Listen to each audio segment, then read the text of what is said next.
Now when Rachel saw that she bore Jacob no children, Rachel envied her sister and said to Jacob, "Give me children, or else I die." And Jacob's anger was aroused against Rachel, and he said, "Am I in the place of God, who has withheld from you the fruit of the womb?"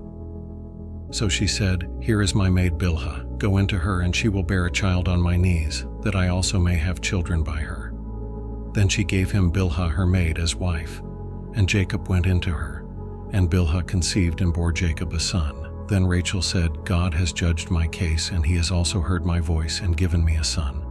Therefore she called his name Dan. And Rachel's maid Bilhah conceived again and bore Jacob a second son. Then Rachel said, "With great wrestlings I have wrestled with my sister, and indeed I have prevailed." So she called his name Naphtali. When Leah saw that she had stopped bearing, she took Zilpah her maid and gave her to Jacob as wife. And Leah's maid Zilpah bore Jacob a son. Then Leah said, "A troop comes." So she called his name Gad. And Leah's maid Zilpah bore Jacob a second son. Then Leah said, "I am happy, for the daughters will call me blessed." So she called his name Asher.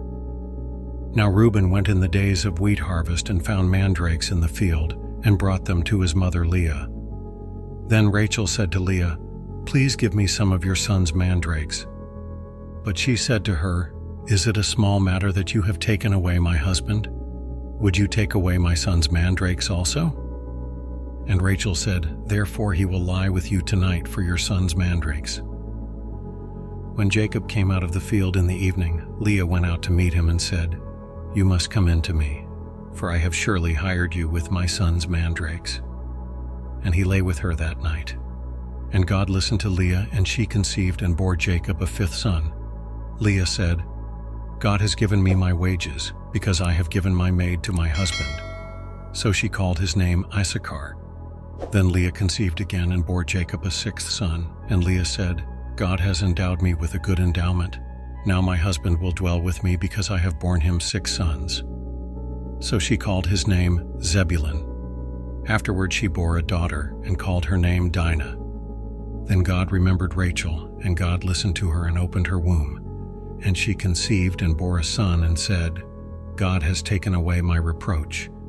So she called his name Joseph, and said, "The Lord shall add to me another son." And it came to pass, when Rachel had borne Joseph, that Jacob said to Laban, "Send me away, that I may go to my own place and to my country. Give me my wives and my children, for whom I have served you, and let me go, for you know my service which I have done for you." And Laban said to him, "Please stay, if I have found favor in your eyes, for I have learned by experience that the Lord has blessed me for your sake." Then he said, "Name me your wages, and I will give it." So Jacob said to him, "You know how I have served you, and how your livestock has been with me. For what you had before I came was little, and it has increased to a great amount. The Lord has blessed you since my coming, and now when shall I also provide for my own house?" So he said, "What shall I give you?" And Jacob said, "You shall not give me anything. If you will do this thing for me, I will again feed and keep your flocks. Let me pass through all your flock today, removing from there all the speckled and spotted sheep, and all the brown ones among the lambs, and the spotted and speckled among the goats. And these shall be my wages. So my righteousness will answer for me in time to come, when the subject of my wages comes before you. Every one that is not speckled and spotted among the goats, and brown among the lambs, will be considered stolen, if it is with me." And Laban said, "Oh, that it were according to your word." So he removed that day the male goats that were speckled and spotted, all the female goats that were speckled and spotted, every one that had some white in it, and all the brown ones among the lambs, and gave them into the hand of his sons. Then he put 3 days' journey between himself and Jacob fed the rest of Laban's flocks.